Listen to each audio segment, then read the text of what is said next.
why don't you take a moment and introduce yourself to everyone and let people know what your day-to-day looks like, what you're working on at Pratt Miller. Sure. Yeah, my name is Ethan Gaynor. I'm the customer racing program manager at Pratt Miller. Primarily, that is involving standing up the GT3 customer support program and GT3 car builds, getting ready for our race debut in January of 2024.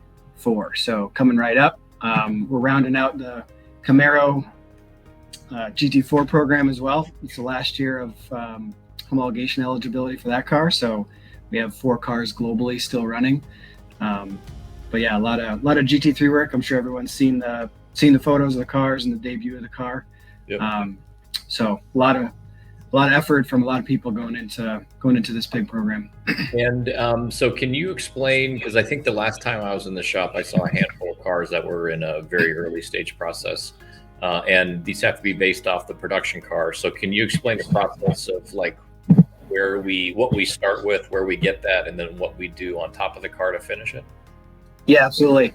So it starts with a body in white from Bowling Green, Kentucky. So this is the production C8 body in white. So most of the aluminum kind of substructure is what we start with. That comes to the shop, our shop in Michigan, and we add a safety cage. We add some chassis reinforcements, some motorsport specific changes and suspension pickup points. And then that basically rolls down the hull and starts getting all the motorsport specific components added onto it. So we don't really modify the aluminum chassis. As we get it, they pick one off the line and they send it up to Michigan. So it's not, it doesn't start life in a unique way. Right. It starts life just like every other road C8 that's out there. So as close to the road going Corvette probably than we've ever had for a race car. Yep. And so we have a functioning test car that's been out there. How much of this car has been designed virtually and through simulation? Yeah, so we actually have 2 test cars now. We've had a pretty extensive test and development program.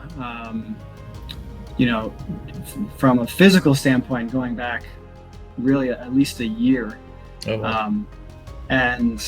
But virtually that is how it starts life 100%. So the entire car is obviously CAD designed.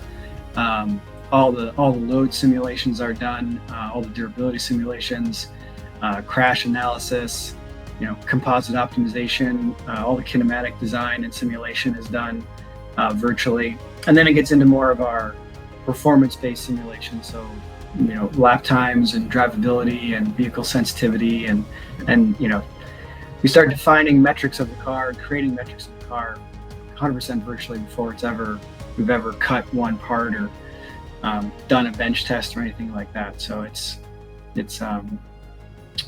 been refined over the years, but it's to a point where it's quite reliable.